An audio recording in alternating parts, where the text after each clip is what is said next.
Shalom, shalom, geração do avivamento. Bom dia para todos vocês. Um dia abençoado, um dia poderoso, um dia extremamente profético. Uau, que madrugada poderosa, que quebrantamento. Uau, senti muito Deus, né, se mover nessa oração dessa madrugada. Gente, foi incrível, né? Essa madrugada eu tive uma experiência de ver as nações acesas pelo avivamento. Como o Brasil está à frente. Gente, a nação do Brasil, a América do Sul do Brasil está à frente, disparado. Assim, lindo, lindo, lindo, lindo, assim, sobrenatural, né?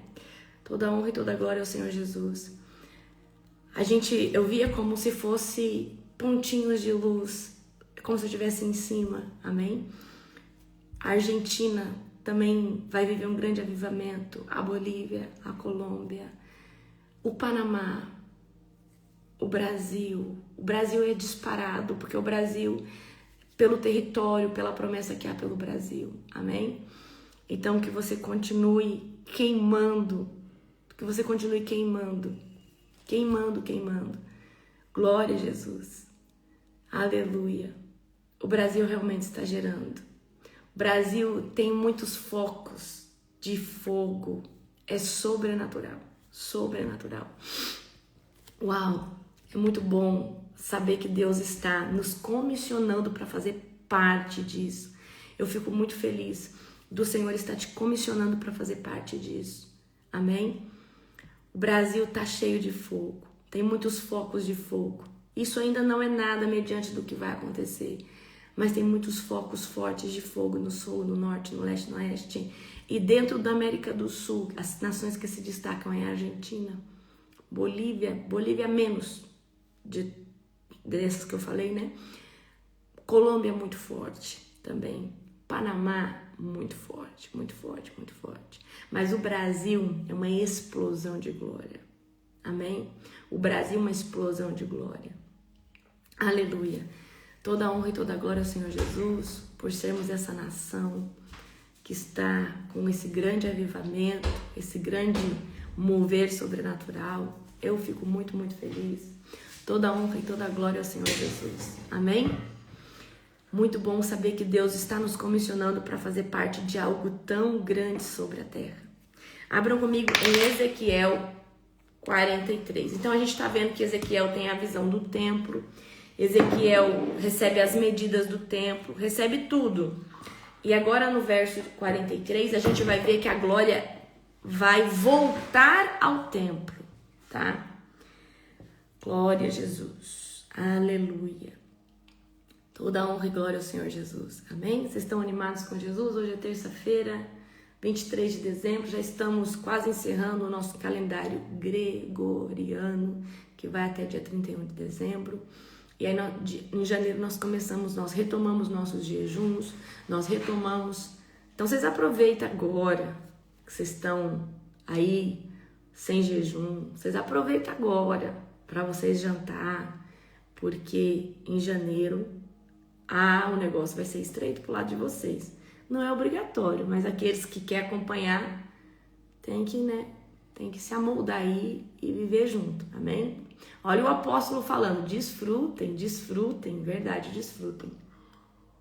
O ano que vem, eu quero fazer a minha maior loucura de jejum, né? Loucura assim, e oração.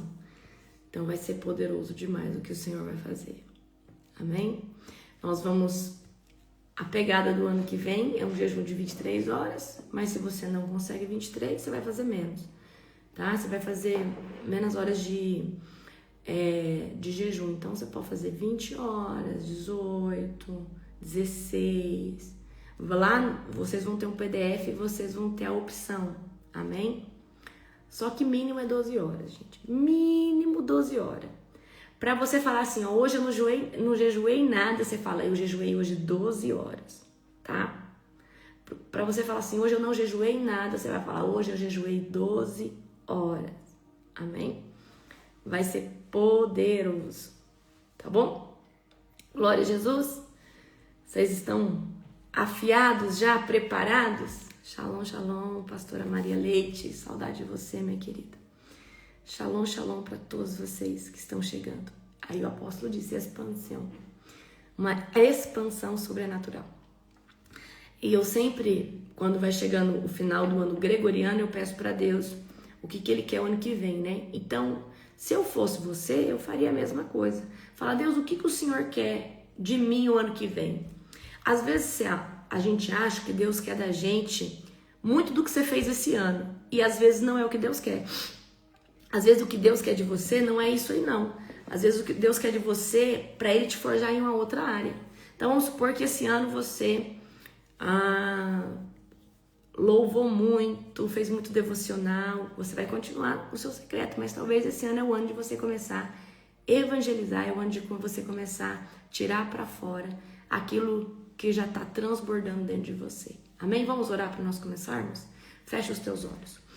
Querido Deus e Pai Todo-Poderoso, na autoridade do nome santo de Jesus, nós te glorificamos pela oração da madrugada, por esse devocional diário que nós estamos aqui todo dia. Fala conosco, Pai, em Ezequiel 43. Pai, nós cremos que a Tua glória está sobre nós e hoje queima nos nossos corações, que nós possamos, Pai, andar em integridade, que nós possamos andar em resiliência, em persistência, em esperança para com o Teu reino. Que o Senhor Jesus ocupe a nossa vida, ocupe, Senhor Deus, o primeiro lugar, os primórdios de tudo aquilo, Senhor Deus, que nós ansiamos fazer, que nós desejamos que Jesus esteja todos os dias como o primeiro. Senhor Deus, nós queremos viver um amor ágape todos os dias na Tua presença. Nós nos rendemos nessa manhã, Senhor Deus, debaixo do governo do Espírito Santo, para que Ele nos instrua, nos guie, nos comissione, nos dê a paz que excede todo entendimento. Aleluia, glória a Deus, bendito é o nome do Senhor. Amém? Glória a Deus. Gente, também não estou conseguindo assistir as últimas 8 lives. Provavelmente pode ser um bug no Instagram, tá? Ou pode ser um bug no Instagram. Talvez você vai ter que sair do Instagram, deslogar sua conta, jogar fora o aplicativo e baixar de novo. Tipo assim, deletar o aplicativo e baixar de novo. Às vezes resolve. Ou às vezes é um bug que eles mesmos têm que resolver, tá, gente? Gente, abra comigo em Ezequiel 43. Ezequiel 43. Aleluia! Ezequiel 43. Aleluia! Glória a Deus! Ezequiel 43. Acharam? Vamos ler? Ok. Depois disso, o homem me levou à porta leste e de repente a glória de Deus de Israel surgiu, vindo do leste. A glória de Deus veio do leste. O som da sua vinda era como um rugido de águas revoltas e toda a paisagem se iluminou com a sua glória. A visão era como as outras que eu havia tido, primeiro junto ao rio Quebar e depois junto quando ele veio destruir Jerusalém. Prostrei-me com o rosto no chão e a glória do Senhor entrou no templo pela porta leste. Por que eu estou falando pela porta leste? Nós que vivemos o profético, precisamos sempre nos atentar a essas coisas, leste, sul, norte, norte, sul, leste, oeste. Então, aqui tá falando de leste, tá remetendo à glória de Deus que tá vindo do leste, tá? Mas toda vez que fala da Nova Jerusalém, do trono de Deus, vai falar do norte, tá? Então, isso aí é muito bom vocês ir pegando, tá? Então, o Espírito me pôs em pé e me levou ao pátio interno, e a glória do Senhor encheu o templo. Ouvi alguém falar comigo de dentro do templo, enquanto o homem que havia tomado as medidas estava ao meu lado. Eu não sei se vocês entenderam, mas esse templo aqui, fisicamente, ele ainda não existe no templo de Ezequiel, tá? E muitos acreditam ser ou o terceiro templo ou o templo milenar. Então, Ezequiel, ele tem quando ele fala assim, o Senhor me pôs de pé e me levou ao pátio interno. Então ele está tendo um arrebatamento e ele está indo para um lugar que fisicamente ainda não existe, certo? O Senhor me disse, filho do homem, este é o lugar de meu trono e é o lugar onde eu descanso meus pés. Habitarei aqui para sempre, no meio do povo de Israel. Por isso que muitos acreditam ser o que? O templo milenar, tá? Eles e seus reis nunca mais profanarão o meu santo nome, ao cometer adultério, adorando outros deuses, ou ao roubar relíquias de seus reis que morreram. Puseram os altares de seus ídolos ao lado do meu altar, com apenas uma parede entre mim e eles, e profanaram o meu santo nome com esse pecado detestável. Por isso os consumirei em minha ira. Agora que deixem de adorar outros deuses e honrar relíquias de seus reis, eu habitarei no meio deles para sempre. Vamos aqui agora no 10, tá?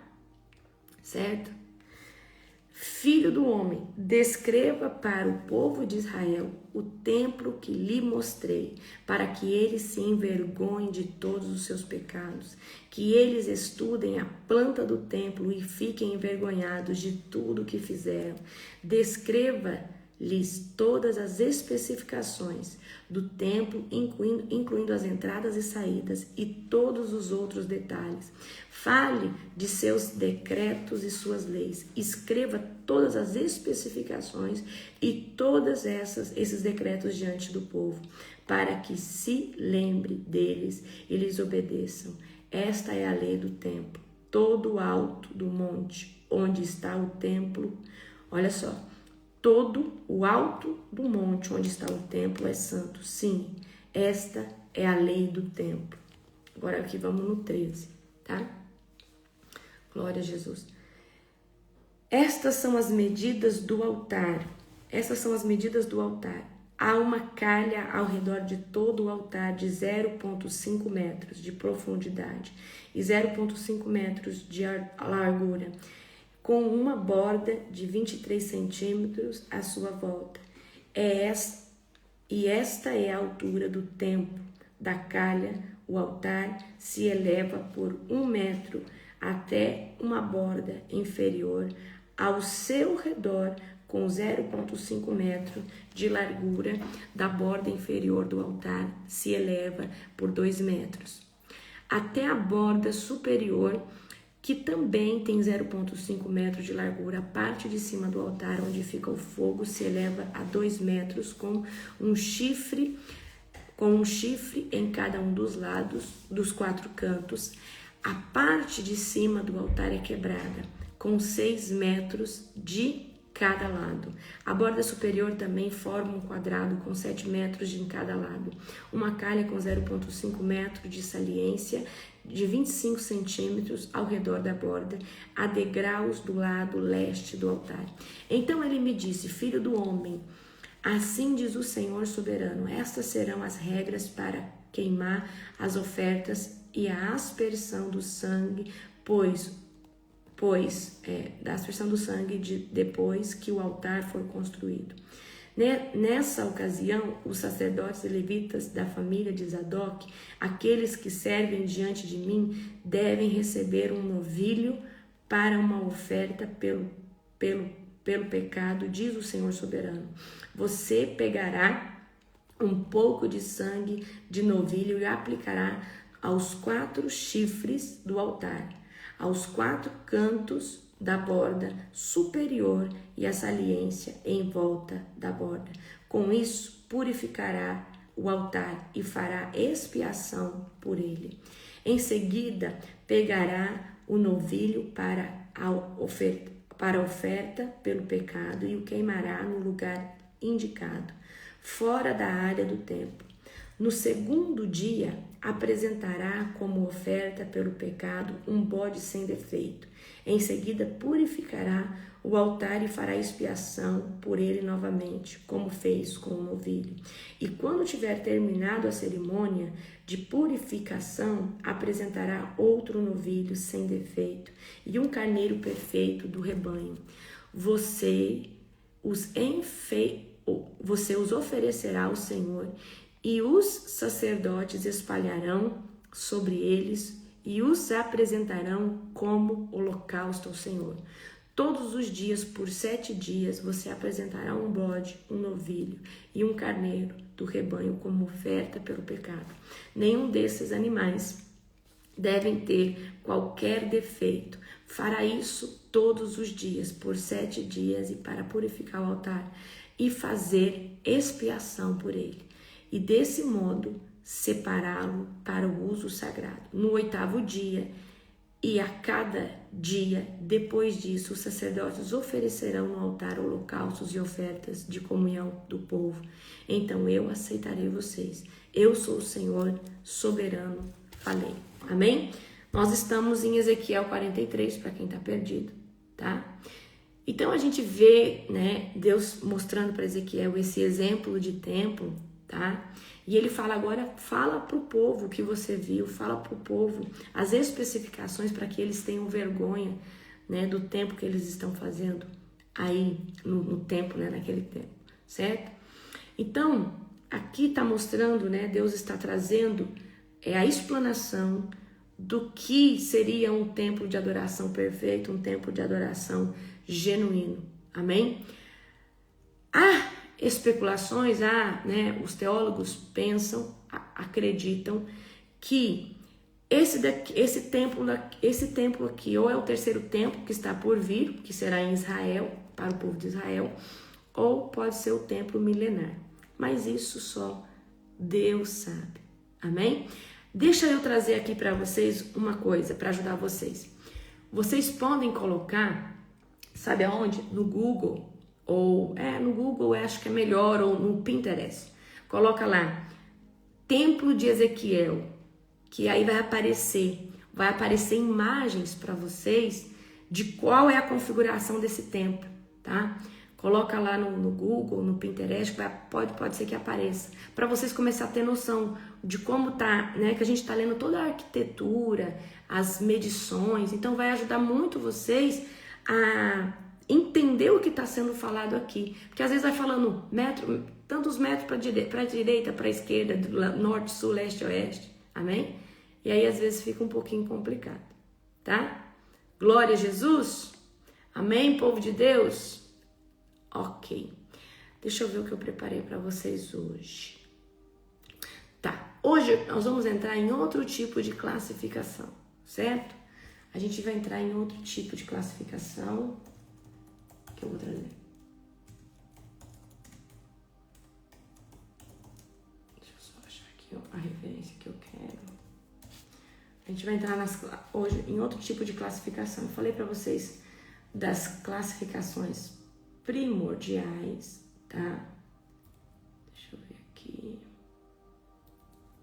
Que eu falei que a gente tem profeta de ofício, profeta de não ofício. Amém? Glória a Jesus. Tô tentando achar aqui. Glória a Deus. Tá. Abram comigo para a gente começar o estudo de hoje em Amós 3:7, que diz assim: certamente o Senhor Jeová não fará coisa alguma sem antes ter revelado o seu segredo aos seus servos, os profetas. Amém? Então, os profetas são os mensageiros que Deus preparou, né, para sempre estarem fazendo parte da história, para trazer uma mensagem. Amém? Então, os profetas de Deus, a gente vê que eles são peculiares, todos os profetas têm a função de trazer uma mensagem vindoura, uma mensagem que está dentro do dentro do tempo cronológico futurístico, certo? Ou um tempo imediato, ou um tempo, né, a médio prazo, ou um tempo a longo prazo. Mas todo profeta, ele vem revelar a vontade de Deus, ele vem revelar os caminhos de Deus, para que um lugar, uma cidade, uma circunstância venha se alinhar, ou venha se posicionar, ou venha se preparar. Amém? Então eu disse para vocês que nós temos 2 tipos de profeta. A gente tem o profeta de ofício e o profeta eventual, né? Como a gente vê vários profetas eventuais na Bíblia, onde Deus dá uma revelação, Deus fala sobre o futuro, mas eles não são usados a vida inteira e eles não andaram debaixo de um ministério ou de um ofício profético, assim como nós vemos Elias, Eliseu, Samuel, Jeremias, Ezequiel, né, e tantos outros. Então nós temos aí como exemplo, a gente tem Débora, a gente tem Débora, a gente tem, deixa eu ver aqui, Ágabo no Novo Testamento, certo? A gente tem Jonas. Então Jonas, ele recebe uma revelação que Deus vai destruir Nínive, mas ele poderia intervir se ele fosse e fizesse a missão que Deus o comissionou, que era de pregar para Nínive. Então a gente vê muitos profetas eventuais, certo? Aonde Deus vem, traz uma revelação, e a gente tem muitos profetas de ofício. Amém? Tá, hoje eu quero trazer uma classificação para vocês dos tipos de profeta segundo a forma a qual eles são usados, tá? Então em Amós 3:7 diz que Deus não faz nada sem revelar antes aos seus profetas. Amém? Então a profecia é uma mensagem de Deus descodificada para um dos seus mensageiros para trazer, né, a realidade do que Deus vai fazer num próximo, né, tempo ou no futuro, né? Então vamos lá. A gente vai ver uma variedade de profetas dentro do contexto bíblico. Então a gente não pode falar que todo profeta segue o mesmo padrão, ok? Não tem como falar isso, porque nós vamos ver profetas muito peculiares. Então, por exemplo, João Batista é um profeta que veio anunciar o Cordeiro. Então ele é um profeta de preparação e transição. Enquanto Elias é um profeta de fogo e autoridade. Já, e a gente pensa assim, Elias e Eliseu são dois profetas iguais. Não. É como se Elias tivesse vindo abrir o caminho, é um profeta de fogo, de autoridade, ele confrontou o rei Acabe, ele confrontou a idolatria, mas quando a gente chega no ministério de Eliseu, a gente vai ver que o ministério de Eliseu, em vez dele confrontar os reis, ele já se torna conselheiro. Então, o ministério de Eliseu já é um ministério de continuidade, de milagres, poder, tá? É um profeta que se manifestava em fogo, autoridade. Nem todo profeta que você vai olhar se movia em milagres, sinais, maravilhas. Não são todos, tá? Para mim, os que se moviam assim, Moisés se moveu com sinais, né? Elias, Eliseu, os outros muito em atos proféticos, tá bom?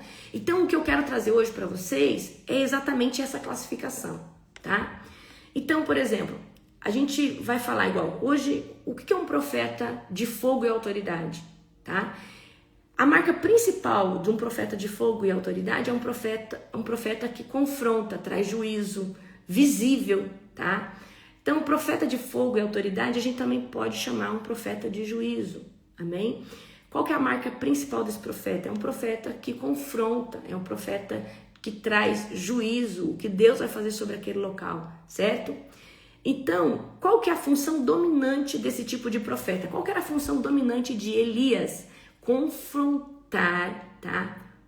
O altar que estava errado. Confrontar era trazer restauração do altar, denunciando a idolatria, denunciando o pecado do povo. Então, ou seja, o ministério profético de Elias era de confronto, de autoridade e de juízo. Amém? Certo?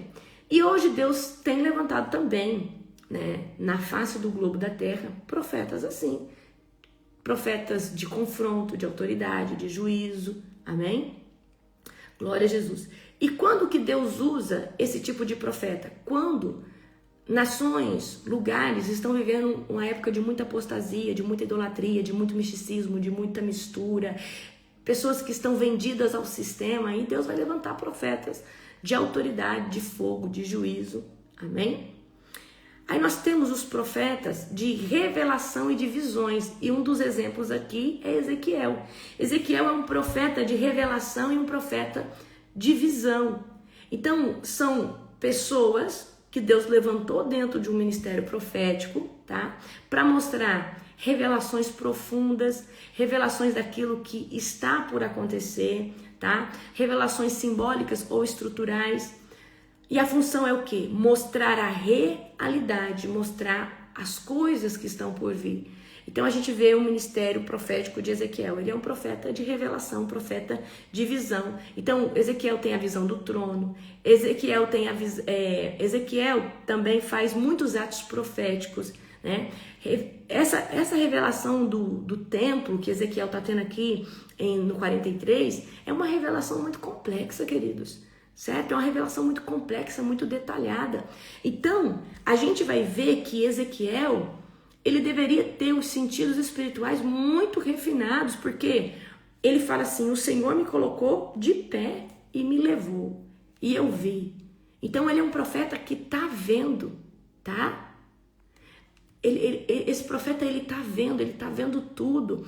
Então, são profetas de arrebatamento também. Então, é um profeta que toda hora não, né? Mas dentro do contexto de Ezequiel, a gente vê que filho do homem, e aí ele vai lá, e aí ele vê, e aí ele fala, né? Então toda hora ele tem o quê? Ele tá vendo. Então Deus usa profetas, né, como Ezequiel para quê? Para tempos de transição, para tempos de restauração também. Amém? E aí, qual que é a ênfase, né, no mistério aqui que Deus usa Ezequiel? É na ênfase do discernimento e revelação. Então, o discernimento e a revelação que Deus dá a Ezequiel sobre o futuro, ela é muito refinada, tá? Agora nós vamos para um outro tipo de profeta. Nós temos profeta de mensageiros e profetas de alinhamento. Amém? Eu não estou falando que uma pessoa só é usada nisso, mas a pessoa que exerce o ministério profético, ela vai ter um tipo de conteúdo de mensagem mais voltado, vamos dizer, 70%, 80% mais voltado para aquele sentido, ou para confronto, ou de juízo, entendeu? Ele ou ela vai profetizar em ambas partes, em ambas áreas, mas tem gente que é mais chamado dentro do profético, é igual o ministério de curas. Tem gente que é muito usado em curas, usado em todo tipo de curas, mas é usado mais em curas de útero, o outro mais usado em curas de ossos, o outro mais usado em curas de, né, por exemplo, o meu amigo, o apóstolo Casagrande.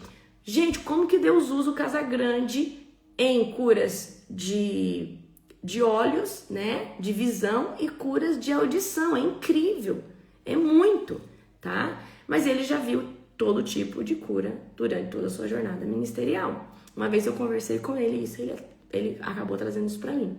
Amém? Então nós temos profetas mensageiros e profetas de alinhamento. Então quem na Bíblia que você vê como um profeta de alinhamento? A gente já leu ele agora para trás. Quem que na Bíblia é um profeta? A gente acabou de ler ele, está atrás. Quem que na Bíblia é um profeta de alinhamento? Alinhamento. Ele está trazendo alinhamento sobre o povo. A ênfase da mensagem dele é trazer a mensagem de alinhamento sobre o povo. Quem que é um profeta de alinhamento? Jeremias, parabéns. Então Jeremias, ele é um profeta de alinhamento. Ele é um mensageiro de alinhamento. Ele está trazendo, né? Então a ênfase de Jeremias maior, a mensagem dele é alinhamento. Elias é confronto, tá? Elias, ele vem confrontar. Você vê que ele sobe no Monte Carmelo, ele confronta. E Deus dá a ele sinais, maravilhas. Amém? Então, a gente tem profetas mensageiros de alinhamento.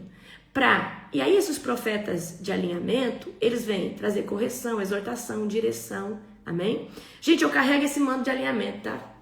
Esse manto de alinhamento, aonde eu chego, pode estar desordem que for. A gente carrega a unção de alinhamento.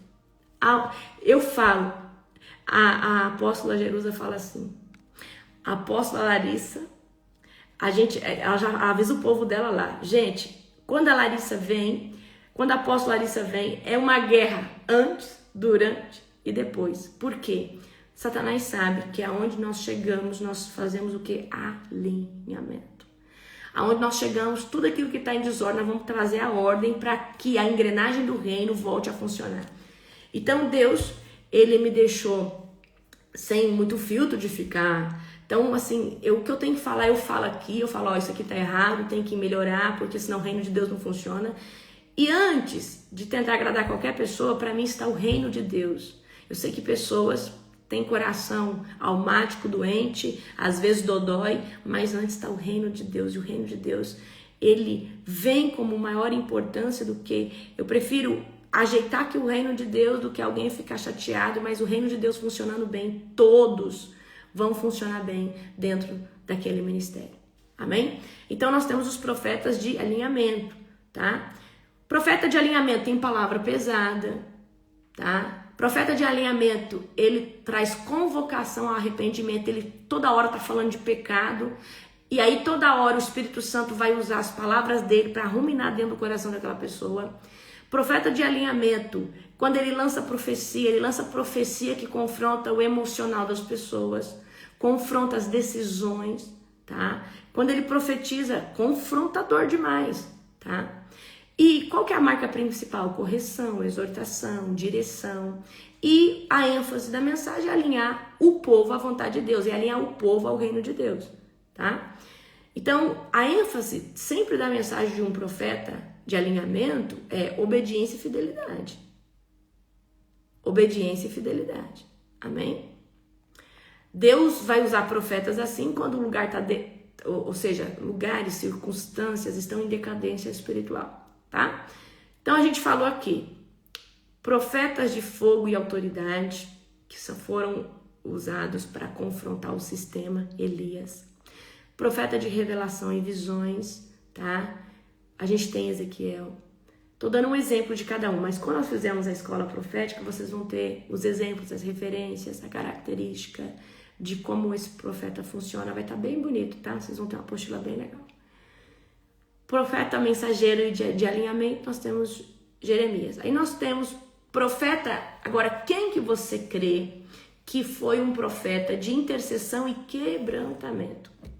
Profeta de intercessão e quebrantamento. Certo? É um profeta que sempre vai interceder pela nação. Profeta de intercessão e quebrantamento, profeta Samuel.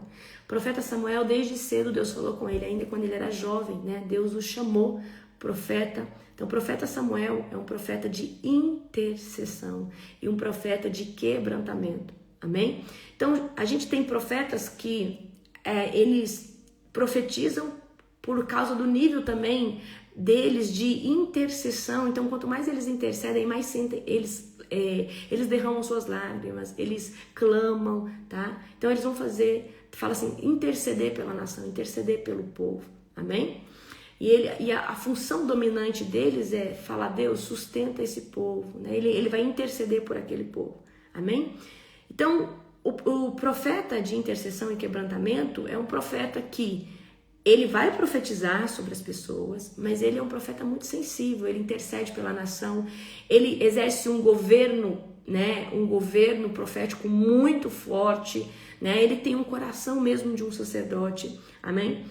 E Deus usa esse tipo de profeta para preservar as alianças, né? E a ênfase do profeta de intercessão e de quebrantamento é a intimidade com Deus. Então, esse tipo de profeta vai falar muito de intimidade com Deus, de relacionamento com o Espírito Santo. Esses profetas vai falar muito sobre ter vida de oração no secreto, porque são profetas que oram, profetas de intercessão. Todo profeta que ora são profetas de intercessão e quebrantamento. Então eles vão carregar muito o amor no coração, certo? Glória a Jesus. Então, profeta Samuel, profeta de intercessão, de quebrantamento. Aí nós temos, tá? Deixa eu ver aqui. Tá, vamos aqui, deixa eu ver aqui, eu tenho vários aqui. Profeta de fluxo, profeta do sobrenatural, profeta de continuidade. Então a gente tem, né, o profeta Eliseu, tá? Então Eliseu, ele recebe a capa dobrada do ministério, do espírito de Elias, ou seja, ele recebe a unção, o poder de Deus, tudo que estava sobre Elias, ele recebe na porção dobrada. Só que a gente vê que o ministério de Elias era de confronto, confrontar Jezabel, confrontar Acabe, né? Só que aqui, agora, Deus muda, porque é como se Elias construísse e agora Eliseu edificasse.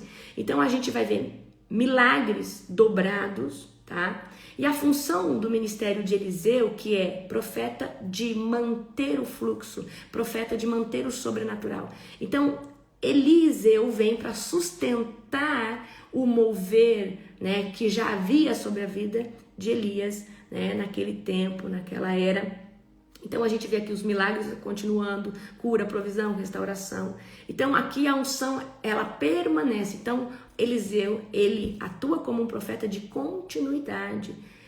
E a gente que foi forjado, treinado, nós vamos continuar, né, esse ministério profético, né? Então às vezes você foi ativado por um profeta de fogo e talvez o seu posicionamento é se comportar ou ter essa essência de um profeta que continua a manifestar o sobrenatural. Você vai profetizar. Mas o que eu vejo? Que Deus nessa época, nessa era, tem levantado muitos profetas de manter o altar aceso, que eu falo que são os Eliseus. Os Eliseus, eles vêm manter o altar aceso. É como se antes veio uma geração que orou muito, pagou um preço, ou seja, havia uma estrutura muito difícil de religiosidade, havia um paganismo, parece que muito maior, e parece que agora vem os profetas de continuidade, os filhos da honra, os ungidos de Deus, né? Os filhos da unção do fogo, essa unção que Elias trouxe, agora ela está dobrada nos filhos da honra, aqueles que vão continuar, aqueles que vão manter a chama do avivamento, amém? Glória a Deus, tá? Então eu vejo que nós estamos numa era dos Eliseus, os Eliseus para manter o fluxo do avivamento, nós estamos mantendo o altar aceso, ok? Então quando que Deus usa profetas como Eliseu? Quando ele precisa sustentar o povo e continuar o mover. Por isso que eu falo que nós somos a era dos Eliseus, porque Deus está por fazer algo muito grande sobre a terra.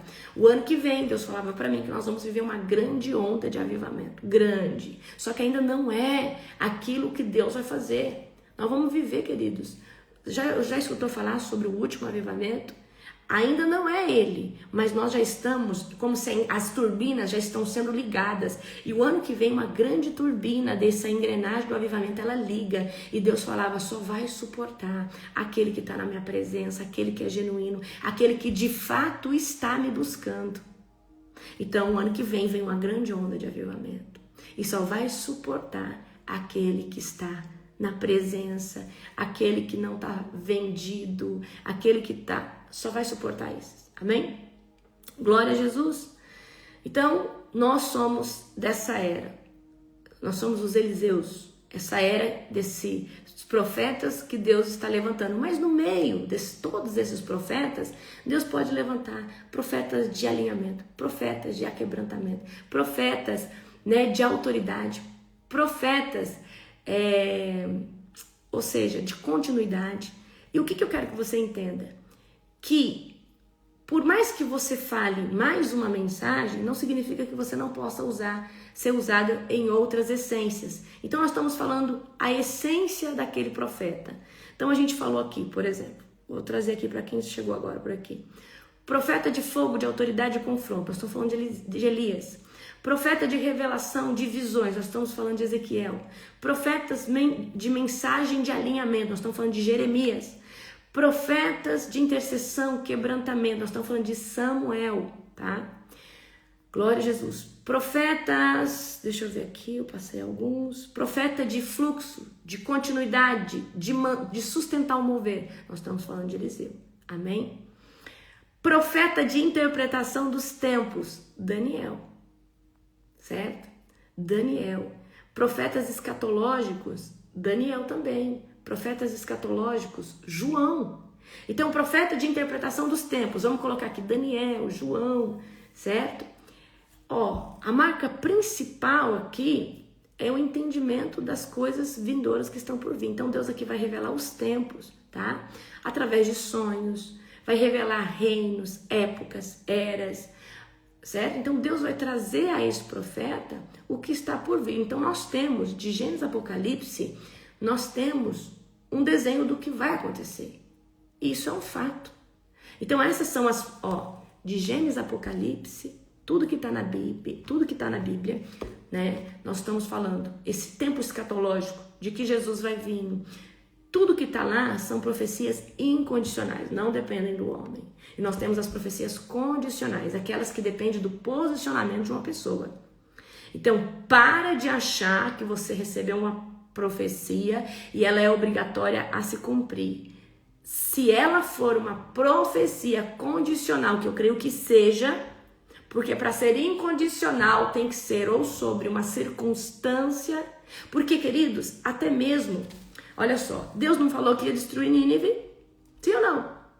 Então a gente entende que já era uma sentença, mas havia como reverter uma sentença que o próprio Deus tinha ortogado. E o povo, tá? Presta atenção. E o povo, olha só o que aconteceu. Aí Jonas vai em Nínive, prega, anda 3 dias em Nínive. E aí o povo faz o jejum de Ester. Olha como o jejum de Ester é sobrenatural.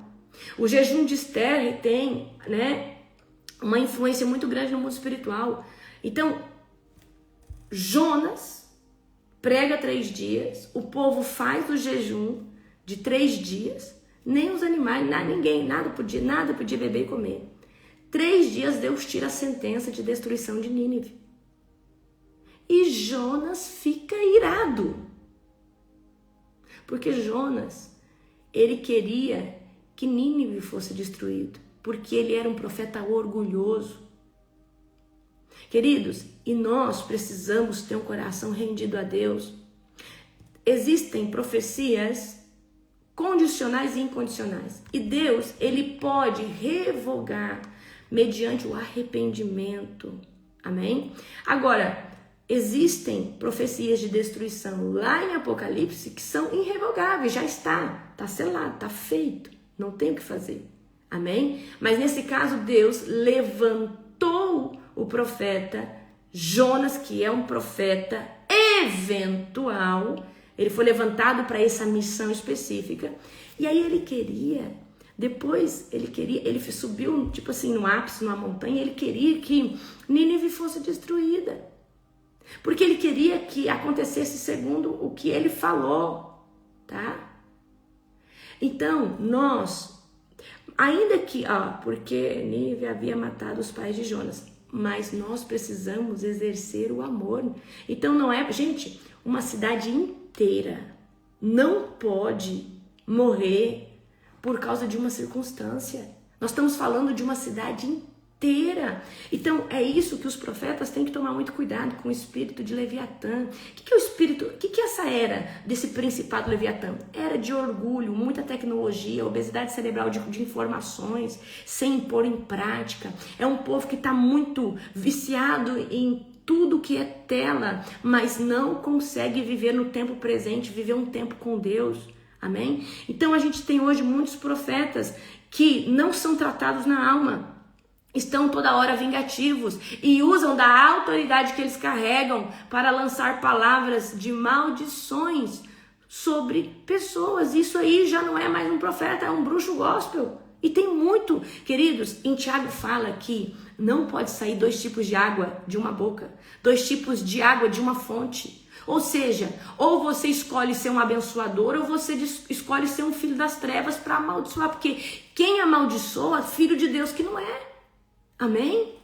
Então eu sei que não é fácil. Hoje na madrugada nós oramos, nós pedimos para Deus pelos nossos inimigos, nós clamamos por eles, pedimos para Deus colocar a unção do amor no nosso coração, para a gente poder suportar uns aos outros. Gente, se no Evangelho de Cristo você não conseguir exercitar o amor, você precisa passar por cura e libertação ainda, e principalmente restauração da alma. Se você está toda hora debaixo de um espírito de vingança, você está entendendo? Então nós devemos perdoar quem nos ofende. E se nós temos o Espírito Santo dentro, é o fruto do Espírito que você vai ter como resultado. Porque o que é a obra da carne? Vamos ler, vamos lá, vamos achar aqui. Vou achar aqui para você. Está lá em Gálatas. Peraí. Vamos lá, vamos abrir aqui para vocês verem. Obra da carne. Deixa eu só achar aqui onde que está. Gálatas 5:19. Então, por isso que eu falo, na escola profética, eu vou ensinar vocês, se o coração não estiver limpinho, você não consegue profetizar genuinamente. Ó, Gálatas 5, acharam? Tá antes de Efésios, Gálatas 5, amém? 5:19.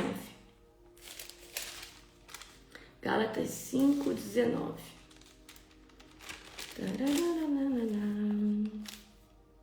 Então vamos lá. Quando seguem os desejos da natureza humana, os resultados são extremamente claros. Ou seja, se você faz o que a sua natureza humana quer, o fruto disso é imoralidade sexual, impureza, sensualidade, idolatria, feitiçaria, hostilidade, discórdia, ciúme, acessos de raiva, ambições, egoísta, dissensões, divisões, inveja, bebedeira, festanças desregradas e outros pecados semelhantes a esses, tá? Repito o que disse antes: quem pratica essas coisas não herdará o reino dos céus, ponto. Mas o Espírito, ou seja, o Espírito Santo, produz dentro do nosso espírito este fruto.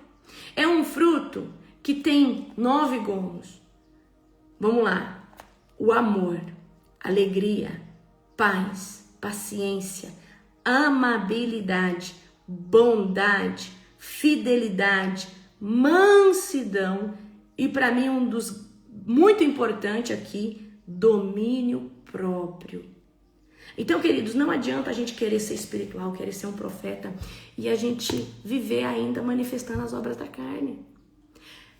Profeta, olha, o jargão da escola profética é: profeta tem que ter coração limpinho, porque senão ele não consegue profetizar cirurgicamente, senão ele vai profetizar coisas da alma dele. Profeta tem que ter coração limpinho. Coração limpinho é não tá com mágoa de ninguém, não tá com raiva de ninguém. Nós precisamos andar debaixo de uma estrutura em que a gente olha para uma pessoa atribulada. O que é uma pessoa atribulada? Uma pessoa difícil, uma pessoa. Mas quando eu olho para essa pessoa, eu vejo o que está por detrás dessa tribulação.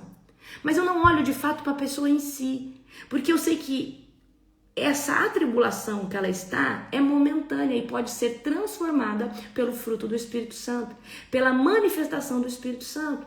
Então eu falo, o que está por trás disso? Como eu posso ajudar essa pessoa a se libertar desse cativeiro? Então, a nossa ênfase é olhar para as pessoas com um olhar espiritual. Quem está aí? Quem está por trás disso? Eu preciso ter amor por essa pessoa. Eu preciso ter misericórdia e falar, bom, essa pessoa está atribulada porque alguma coisa, há alguma legalidade dentro do seu coração, dentro da sua vida, em que Satanás está atribulando, ela está presa, está em algum cativeiro, amém? Então, nós, como eu estou falando aqui, nós temos profetas de interpretação dos tempos, como Daniel, João, tá? Agora, por exemplo, João Batista, eu também creio que nessa era o Senhor está preparando profetas de transição e preparação. Assim como Deus levantou João Batista para preparar o caminho para o Senhor Jesus vir na terra, tá? 100% homem, 100% Deus. Deus nessa era está preparando e levantando muitos João Batista, tá? Para preparar o caminho para uma nova estação, para vivermos esse avivamento sobrenatural. Então, esses João Batistas estão sendo levantados com chamado ao arrependimento, tá? Para identificar e revelar o que? O Messias, para identificar que Jesus... olha, João Batista, na era dele, ele anunciou que o Messias viria. E nós agora estamos anunciando que o Messias vai voltar, certo? Então eu vejo assim que Deus está levantando muitos João Batistas, muitos João Batistas. Então, como eu disse para você, profecia escatológica como exemplo, assim, disparado, nós temos Daniel, Ezequiel, João, tá? Eu acredito que ainda Deus levanta homens e mulheres para falar dos tempos futuros, né? Para falar dos tempos dos fins, amém? E muitas vezes a gente tem o livro de Apocalipse muito codificado. Então, existem várias interpretações teológicas do que pode ser pré, pós, meso, arrebatamento, mas a gente sabe que tem muitos homens e mulheres de Deus que tem a revelação de partes, mas não do todo, tá? Então Deus, ele pode dar a revelação de algo que ninguém entende ali, o que é, o que não é, certo? Para essa pessoa estar orando por aquilo, amém? Então, a gente tem profecia escatológica, profecia de alinhamento, profecia de arrependimento. Então, profecia de arrependimento era João Batista também. João Batista pregou muito sobre se arrepender. Se arrependam, se arrependam. É chegado o reino dos céus, se arrependam. E hoje também a gente tem uma leva de profecias de restauração, tá? Então aqui, ó, vou trazer aqui, ó. Então, se você quiser anotar aí o tipo de conteúdo que alguém pode profetizar: profecia escatológica, profecia de alinhamento, profecia de arrependimento, profecia de juízo, profecia de restauração, profecia de direcionamento, amém? Profecia de confirmação, tá? A gente vem os exemplos ali, profecia de confirmação, Natã, Ágabo. Então nós temos, né, muitas profecias de confirmação. Deus pode confirmar algo que você está orando. Profecia de promessas, que hoje em dia é uma das que mais Deus usa. Então quem que recebeu profecias de promessa? Abraão, Isaías, certo? Isaías recebeu a promessa do Messias, né? As promessas, a gente vê as promessas ali do Messias, né? Abraão, a terra, certo? Então a gente vê hoje Deus trazendo palavras proféticas sobre nós, que Ele vai nos usar, que Ele vai, enfim, nos posicionar, nos levar para as nações. Aleluia! A gente também tem profecia de governo, amém? Profecia de governo, onde Deus fala de como será, né? De governo espiritual, de posicionamento espiritual, de autoridade, de nações, amém? Então, profecias de governo, profecias de promessas. Então a gente tem uma variedade e todas as profecias têm que entrar nesse cunho de edificando, exortando, amém? E consolando, tá? E a chave hermenêutica de qualquer escola profética é: o testemunho de Jesus é o espírito de profecia. O testemunho de Jesus é o espírito de profecia. Agora, amanhã eu vou entregar uma chave muito poderosa para vocês. Vocês querem viver o profético genuíno e querem aprender a profetizar e querem mergulhar e querem viver e querem ser usados por Deus, assim, debaixo de uma rema. A pessoa fala assim: meu Deus, você tem que ter revelação completa, inteira, de ser filho, filha do Pai, do Yahvé. Você precisa conhecer Yahvé, Adonai, El Shaddai. Você precisa conhecer o Deus Pai. Porque o mover profético está atrelado ao Deus Pai. Escuta o que eu estou falando para vocês. O testemunho da profecia, tá? Ó, o testemunho de Jesus é o espírito da profecia. Mas para você ter essa conexão, você precisa entender o Pai. Então, nós vamos estudar na escola profética a paternidade de Deus. Nós vamos estudar Deus como Criador, nós vamos estudar as facetas de Deus, porque você precisa conhecer Deus como Pai, como Criador, como você, porque senão você limita Deus. Você não pode limitar Deus. Só que você só vai olhar para Deus como alguém ilimitado, como alguém soberano, majestuoso, se você conhecer os seus feitos, conhecer a sua essência.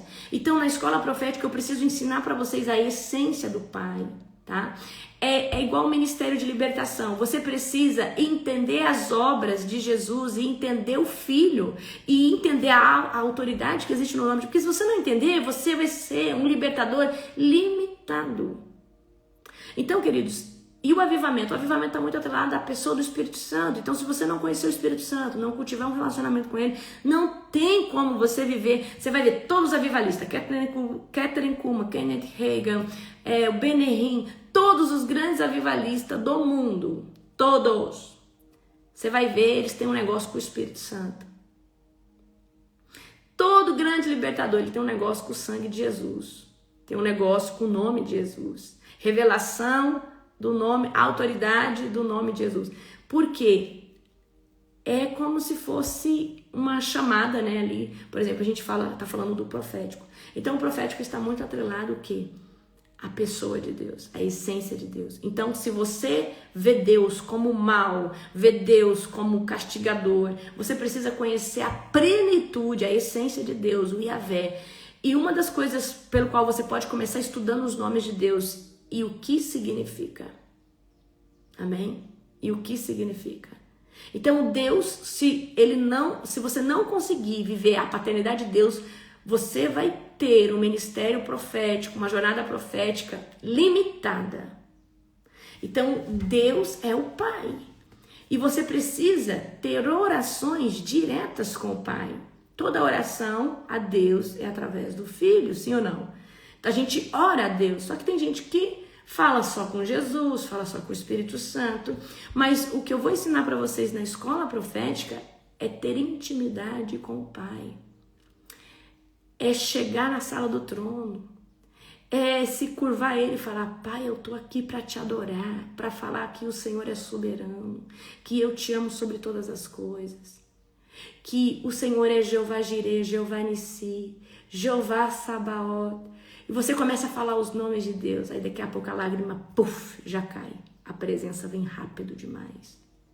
Senhor, eu entro na tua presença através do nome do seu Filho, para dizer que eu sou tua filha e que eu te amo acima de tudo e que eu não saio, Senhor Deus, do teu time. Eu estou aqui com você, ganhando ou perdendo, Senhor.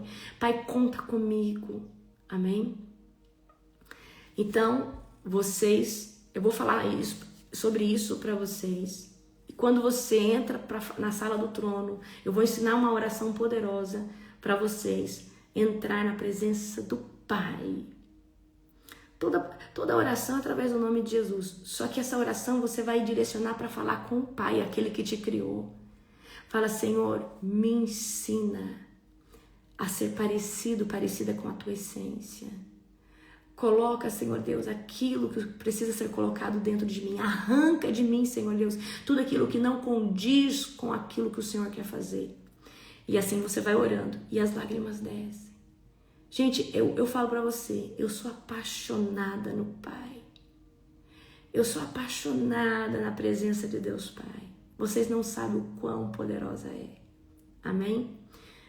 Deus, Ele é um só, Pai, Filho e Espírito Santo. Mas quando você entra nesse lugar para adorar o Pai como Criador, como Pai Celestial, você não tem noção. Amém? Então, o Pai, Ele está muito atrelado ao ministério profético, o Deus Pai. Jesus, ministério de libertação.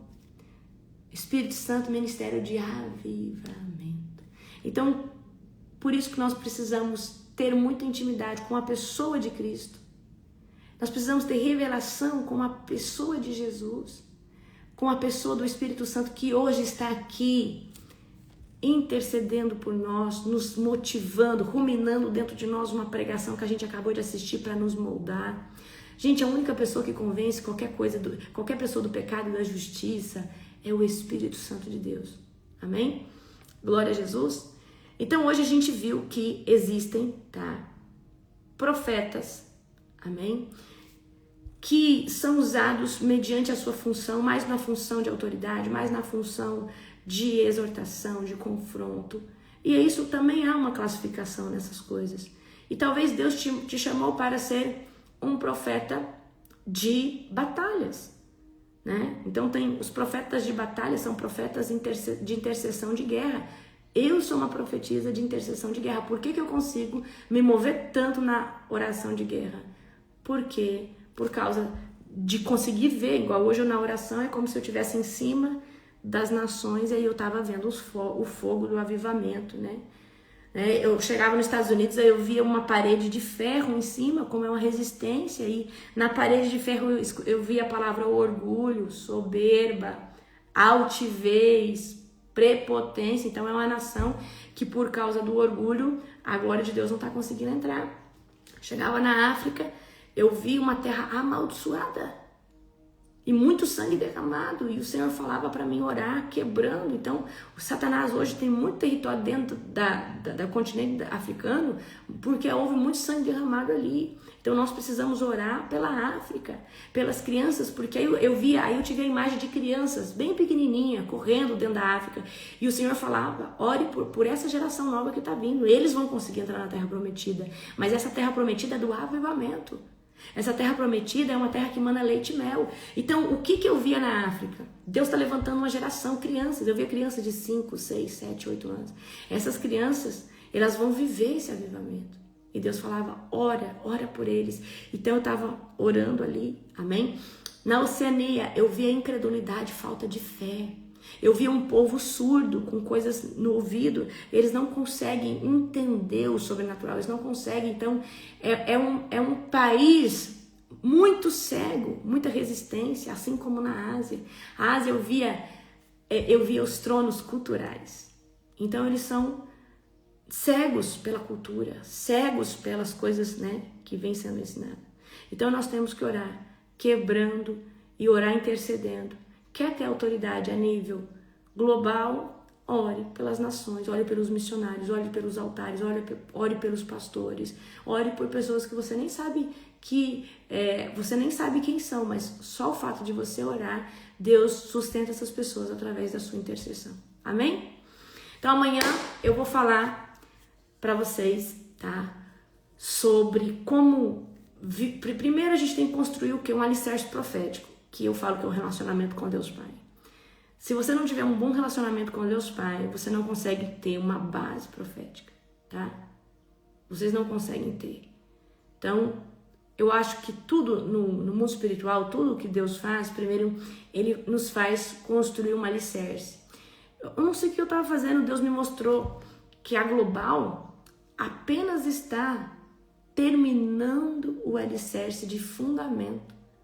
A gente ainda não começou a construir nada para cima, mas o tempo de construir para cima está por chegar. Então, nós passamos muito tempo orando, jejuando, para construir um alicerce com muita profundidade, e esse alicerce está colado na rocha. Amém? Glória a Jesus. Jejum de Esther vai ser dia 8 de janeiro, mas dia 1º nós já começamos o jejum. E vamos jejuar, povo? Que ano que vem nós precisamos mais que nunca, jejum e oração e muita Bíblia, tá bom? Beijo, beijo. Amo vocês. Um dia abençoado, um dia profético, um dia sobrenatural para vocês.